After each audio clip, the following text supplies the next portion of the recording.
Chapter 4. Back on the surface, confused by the encounter with the ants, I continued to await my sudden waking. Kleiper, standing in front of me, moved his arms frantically as if urging me to do something. "Well, what are you waiting for? Plant the shreed!"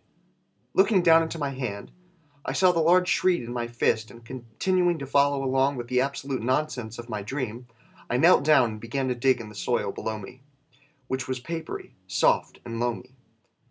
My hands felt the papery soil fly away like confetti, and it occasionally splattered against my face, sticking to my cheeks like wet leaves. After what seemed like a good half-hour of digging, I was covered in dirt, and placing the seed fully into the ground, I covered it and stood back, not sure what to expect. At that instant, Kleiper ran over and grabbed my hand, and we began to grow until we were larger, but not quite full size. At that point, Kleiper began to bare his teeth, and with a sudden interest, I asked, "Kleiper, what's wrong?" Without words, he lunged forward and dug his teeth into my arm. I screamed in pain, and he continued to work his teeth into my flesh. I began to beat against his head, and as I felt my fist finally deal a good blow to his skull, he released me. "What was that?" I screamed in pain, trying to hold back tears. "Cry," said Kleiper. "Don't you remember the instructions? The seed plus 2 tears plus paperweight. Cry." Beginning to feel that this dream was far too logical in its own nonsensical way, I began to cry tears of desperation, tears of longing to wake up or go home, or whatever the right word was. Tears began to roll down my cheeks, and Kleiper shouted, "That's good! Aim them at the shreed!" I almost thoughtlessly followed the instructions of the prairie dog, and the first 2 tears that rolled off of my cheeks hit the spot where I'd buried the shreed with impressive accuracy. "That's enough!" shouted Kleiper. "You don't want to overdo it. Aim your other tears elsewhere. Right now, we need to collect some paper. Just rip it off of the trees. Here," he said, returning me back to full size. "Just rip some off and hand it down to me." I approached the nearest tree, looking at the spot where the prairie dog had bitten me. The wound didn't appear nearly as bad now that I was back to full size, and grateful for that, I blinked heavily and nodded my head, wondering what must have really happened to my dreaming self to cause such pain. I looked at the brittle white paper bark of the tree, and grabbing it, with an almost angry fervor, shredded it away, almost tossing it back to Kleiper as I did. Kleiper grabbed the paper and began to shred it with his teeth, slowly but surely making a pile of paper bits that he incrementally piled on top of where the shreed was buried. "Well, it's done. Now we just sit back and watch," announced the little prairie dog. "Who are you, anyway?" I asked Kleiper as I stood and watched, wondering if perhaps I could deduce something of my mind's inner machinations in creating this dream world and everything that inhabited it. "Well, it's about time you asked. I was starting to worry that you really were as rude as the ants said. Anyways, I'm the son of a fishhook in a flower that fell badly, desperately in love, to the point where they decided to expand into space that didn't exist. And so that's what I am. Something that occupies space that once didn't exist. And that's how you know that my parents must have been a fishhook in a flower. Or at least, they were my grandparents. I'm not sure what happened after that." Without warning, the ground began to rumble, and a moment later, a white tree trunk shot up out of the ground like a dolphin jumping out of the water. 2 candelabra arms shot out of the sides almost instantly like 2 arrows shot at the same time. The arms shined in a golden gleam that reflected the light emanating from the blue sky. I looked at the strange, new tree and saw that in either arm was a sword. "Now's the hard part," began Kleiper. "You have to choose.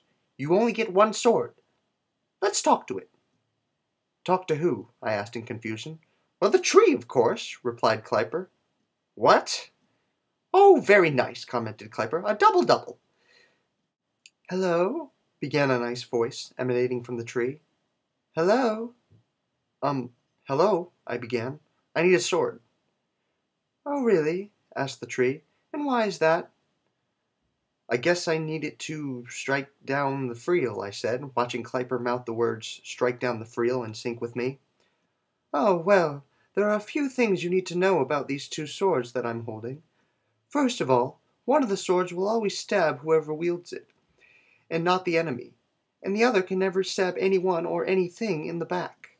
Second, one can never be used to trace an S word, while the other can break rules. Third, one is not here but rather there, and the other never shines in the sun. You get to ask the swords 3 questions to figure out which sword is which, but somewhere in the middle of all this, you will hear at least one lie from some party involved. Huh? I began, but thinking I understood, I walked towards the sword in the left hand. Okay, I began, quickly devising what I believed to be an ingenious plot to figure out the sword game. Which one of you stabs the wielder? I do, said the one on the left. Okay, I continued. Then I'm sure this should be easy. I looked at the color and makeup of the two swords and noted that the sword in the right hand was white, while the other sword was dark gray, and using this as ammunition, I asked the sword in the right hand, "What color is the other sword?" "That sword is darker than me," replied the sword. Then going to the other sword, I asked, "What color is the other sword?" in desperate hopes of finding the liar. "Why, that sword is white."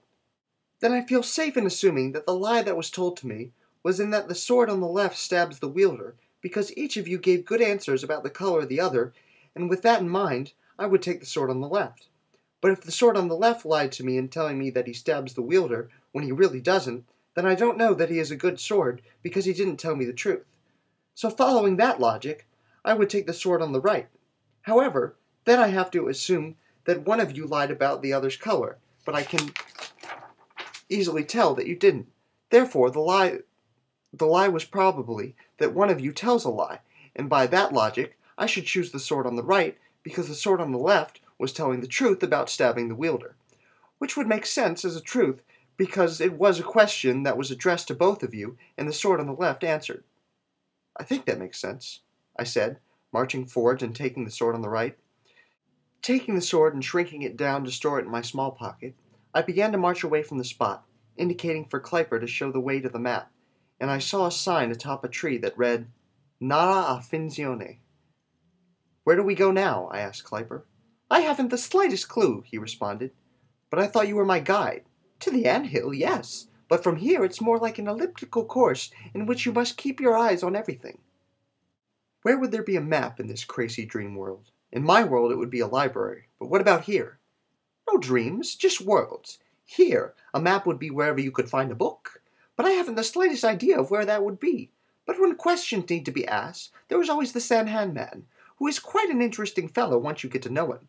However, getting to know him can take years because his explanations of things can take hours because, for example, he knows so much that explaining the letter A to someone can take him a good month or so. And the hardest part of all, of course, is that he won't start a new explanation until he finishes the one he's working on at the moment. Oh, but he has truly nearly scribian punctuation, which is with his 3.5 punctuation marks after sentences that require special punctuation. So he really is the best fellow to talk to, so long as he isn't already in the middle of a year-long explanation of a word that is 40 letters long and has existed for millennia. "Let's go," I replied in exasperation, beginning to feel a little sure that this was more than a lucid dream. Following Kleiper, we began to march over a vast expanse of land. Our feet sunk into the wet, papery soil until we eventually came to a place where the ground was more normal. I looked ahead and saw a great number of hills before me that completely blocked the view of the horizon. The hills appeared to have no grass, and as I began to step forward, trying to march up the hill before me, I found that my foot sunk into it with a somewhat crunchy compaction. With my foot still lodged in the base of the hill, I knelt down and took some of the dirt up in my finger, and as I did, my nose was overcome by a sweet aroma. Tasting what I was now sure was not dirt, I found that it was light and crumbly. Pie crust crumbs. I began to navigate my way around the hill, making every effort not to sink into the golden crumbs. The hill surrounded me and gave me the impression that I was in a bowl, ready to be eaten. After reaching this point, I began to try to climb one of the pie crumb hills, feeling as though I was doing a better job of tearing the hill down than lifting myself up. With every laborious step, my feet flung back an enormous pile of crumbs, and I seemed to make no progress up the hill. The sweet crumbs filled my mouth, flying back into my face every time I dug my hands into the hill to steady myself and then pulled them out again. After a great deal of struggling, I could see that I was quite close to the top of the hill, with the blue sky apparent and visible in front of me. I fell to my hands and knees completely and began to crawl up, feeling a sense of exhaustion and accomplishment at the same time. I rounded the top of the hill, running forward towards the coming downhill, and found something newly strange. An enormous bubble filling what appeared to be a valley on the other side of the hill. I looked at the gigantic bubble before me, and picking a piece of pen grass, pulling it from the ground with a click, I threw it full force at the bubble. However, my hopes of popping the bubble were dashed as the pen simply bounced off like a grain of sand gusted against a rock. "I think you'll have to pop it yourself," said Kleiper. "It's just too strong." Cautiously and nervously, I drew the sword that I had and neared the glassy side of the bubble, with the point held out in front of me.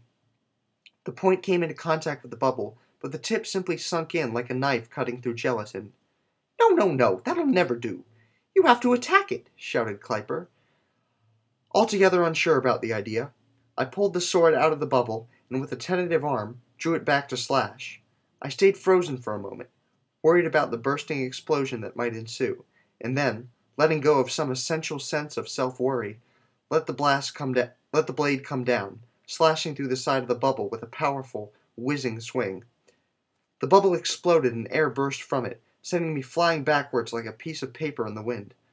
I found myself lying on my back, on the wet, papery soil of the hill, as the explosion of air unrelentingly pounded against me, pushing me even further from where I lay.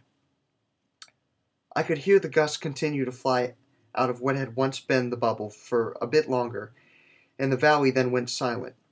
Rising, I approached the edge of the valley, preparing to make my way down into it, and with a heavy first step, began a new part of my journey. My steps became louder as I continued down into the valley, and as I neared the bottom, the echoes of my feet hitting the ground began to intermingle with the sound of whispering. The limited light of the valley lingered on the walls and boulders, and I soon heard a whisper behind me. "A dying dog! Is it true? Quite, much like an overblown nothing. Him? Who's him? The him!" I then saw a great shadow rise on a flat face of a rock directly in front of me. The shadow had the shape of a solid tree trunk that radiated outwards at both the top and the bottom. The only other features that described it was a pair of eyes that were a shade of dark, menacing maroon. The eyes simply stared at me, and a moment later I heard the voice continue, "When will he die? It's somewhere, sometime. Lies are like gelatin. The dark is a fine friend. Love the jungle, lose the jungle, find the selva. He does vile things." Suddenly, the shadow in front of me reached out, stretching an arm through the ground, and grabbed my foot. I was suddenly overcome by a feeling of absolute terror, and a tremor crawled up my leg. But as I fought back against the shadow's grip, I found that it wasn't truly holding on to me.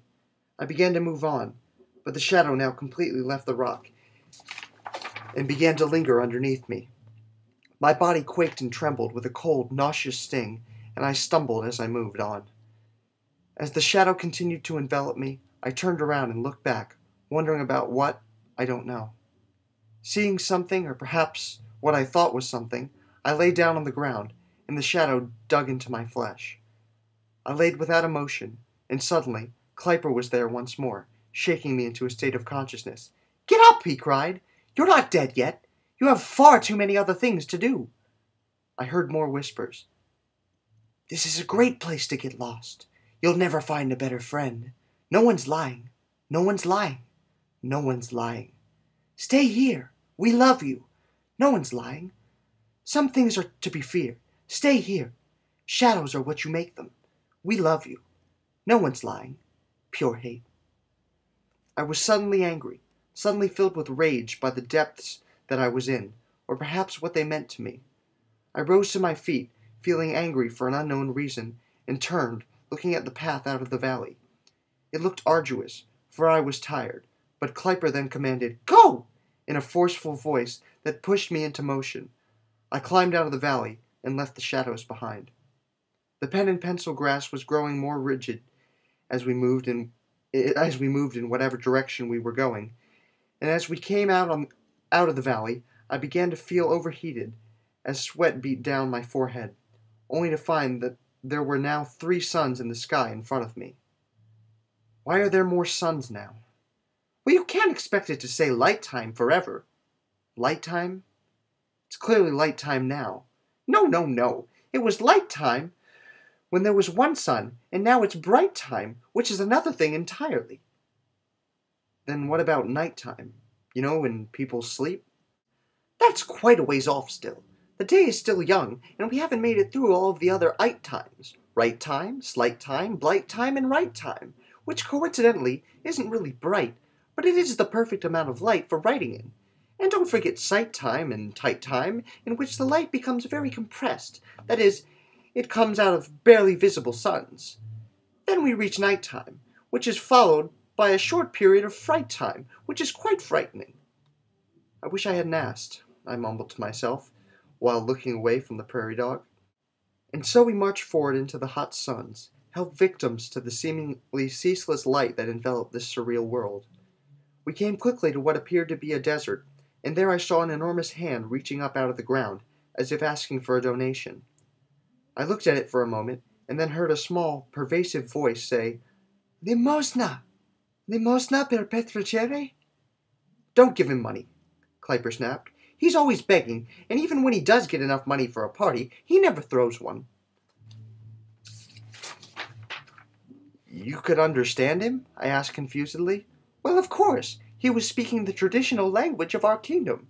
Well, it's not so much a kingdom as a country, or perhaps it's just a land, but, or even more bluntly, a piece of earth that happens to be contiguous, but you get the idea." "And what language is that, dare I ask?" "I don't know. Dare you?" "Yes, I suppose." "Don't suppose to dare, because that would be unfair. If, after all, you find you don't like the answer, then your dare will have been a waste, and it's a terrible policy to waste on a whim." "Okay, I dare." "It's the language of Rumsportalfrey, also known as Spomporfertal, or it's Borferman, and a million other names as well. Although we're thinking of coming up with a whole new name because we've been talking about adding a whole new appendix to the dictionary, which will completely revolutionize the language and make the old name obsolete, or at least quite silly sounding." "So I'm assuming this isn't the Sandhandman?" I began. "No, far from it," said Kleiper with an ironic laugh. "This time, however, I see why you misunderstood. After all, he is a hand made of sand, so you're 2/3 right, but of course he isn't a man." "But he can talk, and if he can talk, what is he?" "Well, it all depends on your definition of what a talking thing can be. After all, I can talk, and you call me a prairie dog. The scribe is a dog, too, as he says, but that doesn't make him not a man in your eyes. So if your left arm was a wing, would I call you a human or a bird man? Or perhaps just a bird? You see, it's a sliding scale that can be applied to a million other things and situations that define who you are and who I am and which direction is which in a world that only certain-handed people can visit." We continued on into the sand, and as my shoes continued to fill with the dry salt that weighed my feet down more and more, my frustration with everything began to grow. Where was I? I continued forward with my head down, so as not to be staring directly into the blistering suns, and soon I heard Kleiper shout, "Look! There he is!" I drew my eyes up to find that there was a silhouette of a man standing there with clenched fists. "Sandhandman, how are you?" asked Kleiper in a shouting, inquisitive tone. The man did not move, but rather stood, as if offended, or perhaps too serious to answer. "I say, we have a question for you, fair Sandhandman. Where could we find a map? You know I try so hard to use quadruple punctuation in front of you, but I just can't muster well, I'm not sure what word I'm looking for, but I'm being as polite as I can, and I just want to know where a map would be. Any map will probably do." As the Sandhandman once more stood in silence, I began to slowly move towards him, in hopes of actually distinguishing the face and features of what seemed to be a tacit individual. What I found, however, was nothing more than a form. It was a statue of a man made from sandstone. It stood with a brutally savage, solid face that projected an emotion like anger, or perhaps sternness. The statue's body appeared very tight, and after I had looked at it for a moment, I turned around. "It's just a statue!" I shouted. "You're talking to a statue!" With desperate speed, Kleiper ran over to me, climbed up my clothes, and covered my mouth. "He's no Sandhandman. He doesn't know. He's still learning. Give him a break, please. Now, where is there a map around here?" Kleiper looked at the statue, or the Sandhandman, or whatever it was, and after a minute turned to me and said with a terse urgency, "Dig." Not wanting to ever ask another question again in this world, I knelt down and began to part the sand below me, making a hole. I dug for a while, sliding the loose sand to the side and trying to keep it from falling back into the hole. The grainy sand stuck to the sweat on my body, and as I continued for a duration of nearly half an hour, I found myself becoming coated in a film of salt and sand. All this time, Kleiper came and went, and finally he came to inspect my work and said, "It needs to be wider, more like a crater." How was I supposed to know that? You never told me. Just fix it, Kleiper demanded urgently. I returned to my digging, making the hole wider, like a crater, so as to please Kleiper, and when my work was finally done, Kleiper returned and said, "Good work. Now go get the atlas from behind the sandhandman and put it exactly in the center of the crater. You see, the sandhandman likes it to look like the things that he has done for and given to people fell down from the sky and crashed into the ground. He's very picky about that now, you see." I could feel anger swelling up inside of me, and I grew ready to scream at the prairie dog. I had just spent over an hour digging a false crater for a statue that wasn't real and seemed to have nothing more than emotions that were ascribed to it by the prairie dog. But bearing the nonsense, I went and found the atlas sitting right behind the statue as Kleiper had said. It was a surprisingly large, new-looking book, with a black cover that was covered in slick letters that appeared to be from some foreign alphabet. Carrying the book back, feeling its large cover being buffeted by the wind, I acted as though I was being very careful, doing some sort of jig with my knees bent, and tried to place the book exactly in the middle of the crater, as I was instructed. "Perfect!" announced Kleiper. "Now pick the atlas back up and let's get going." With that final word, however, a great rumbling suddenly emerged from the ground, and as I looked to Kleiper's face, I saw terror. His enlarged eyes emanated a sense of doom that I could only describe as Delswame or perhaps Vestream, but either way, it was an intense fear. "The door is going to open, and when it does, there won't be any more sand here, just below land, which isn't land at all, but rather a lack thereof. Run!" I began to sprint away from the rumble, and after a few moments, as I looked back, I saw a floor of sand. That is, it was much like a wall of sand, but laid flat as it rose up out of the ground and began to rotate, turning into a wall. As it fully became a wall, and I continued to sprint, it shot forward at Kleiper and me, and we became lost under the blinding, debilitating torrent. I clutched the atlas tight, but felt no hope of ever escaping this world that was now all too real. End of chapter 4.